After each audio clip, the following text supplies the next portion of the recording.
Hello जी, अस्सलाम वालेकुम। तो भाई क्या हाल चाल है।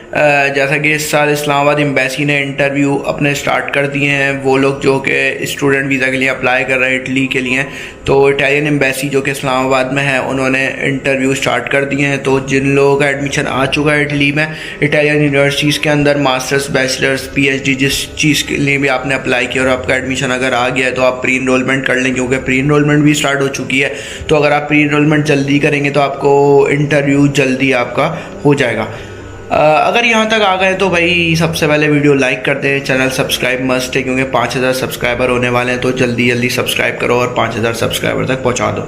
और अगर आपको मेरी कंसल्टेंसी चाहिए वीज़ा गाइडलाइन, लाइक वीज़ा के लिए गाइडलाइन चाहिए, कोई भी वीज़ा के डॉक्यूमेंट्स वगैरह के लिए, तो आप मुझसे कांटेक्ट कर सकते हैं, जो कि पेड कंसल्टेंसी होगी। तो आप मैसेज मुझे कर सकते हैं।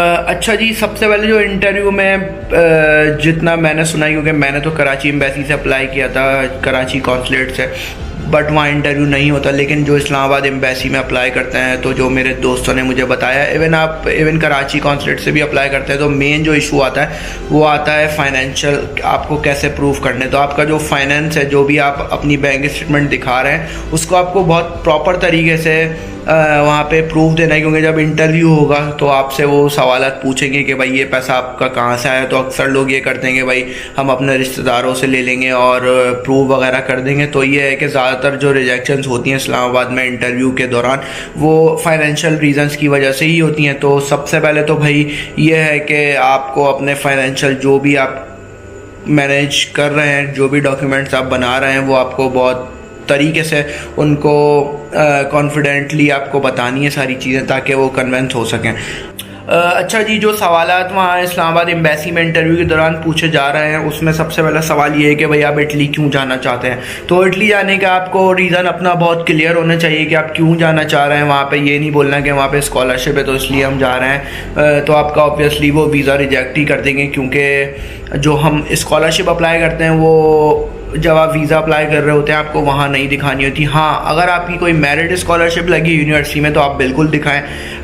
लेकिन ये है कि अगर, क्योंकि ज़्यादातर लोग हम नीड बेस्ड स्कॉलरशिप पे ही जाते हैं, तो हमें वहाँ पे वीज़ा के दौरान जब हमारा इंटरव्यू है तो हमें वहाँ पे वो मेंशन नहीं करना होता है। इसलिए ये है कि आपको ये बहुत क्लियर रखना है कि आप इटली क्यों जा रहे हैं। आपकी फील्ड वहाँ पे हो सकता है, वहाँ की जो पढ़ाई है आपकी फील्ड से रिलेटेड वो बहुत अच्छी है, या फिर इटली में आपकी फील्ड से रिलेटेड काम बहुत अच्छा हो रहा है, तो या फिर वो जो पर्टिकुलर यूनिवर्सिटी है वो बहुत अच्छी हो सकती है आपकी फील्ड से, मतलब उस वहाँ पे पढ़ाई अच्छी हो सकती है। तो ये सारी चीज़ें आपको वहाँ पे लाइक इंटरव्यू के दौरान पहले से आप अपना माइंड प्रिपेयर करके जाएं कि आपको क्या जवाब देना है, बट रट्टा मार के नहीं जाइएगा, क्योंकि उनको पता चल जाएगा कि भाई ये याद करके आया है।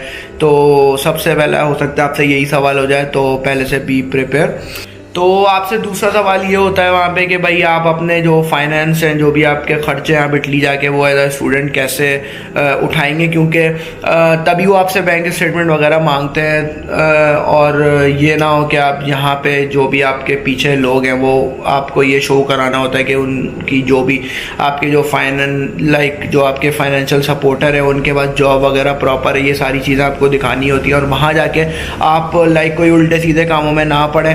तो सिर्फ आप पढ़ने जा रहे हैं वहाँ पे, तो ये है कि आपको एक प्रॉपर अपना फाइनेंशियल जो भी रिकॉर्ड है वो आपको उनको दिखाना होता है। इसमें बहुत सारी चीज़ें आ जाती हैं, तो वो आप जाके उनको, पर ये है कि इंटरव्यू में बहुत आपको सही तरीके से उनको एक्सप्लेन करना होगा, वो मुतमईन हो। अदरवाइज़ इस्लामाबाद एम्बेसी में बहुत रिजेक्शन आती हैं, पहले ही मैं आपको बता रहा हूँ। तो ये है कि पहले से आप अपनी तैयारी करके जाएँ, जो भी है अपने डॉक्यूमेंट्स को बहुत क्लियर रखें।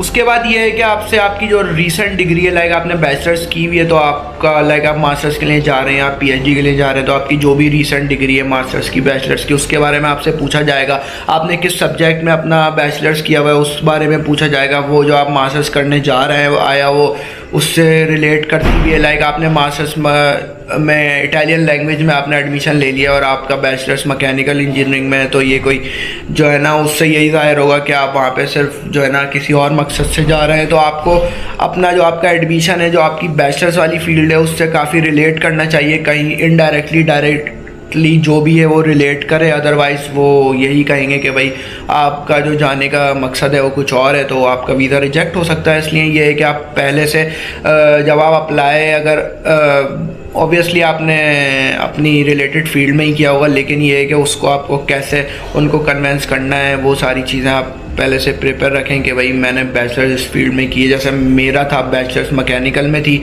मास्टर्स मेरा एनर्जी इंजीनियरिंग में था। तो ये है कि एनर्जी इंजीनियरिंग लाइक इलेक्ट्रिकल और मैकेनिकल दोनों की थोड़ी कंबाइन समझ लें आप, तो ये है कि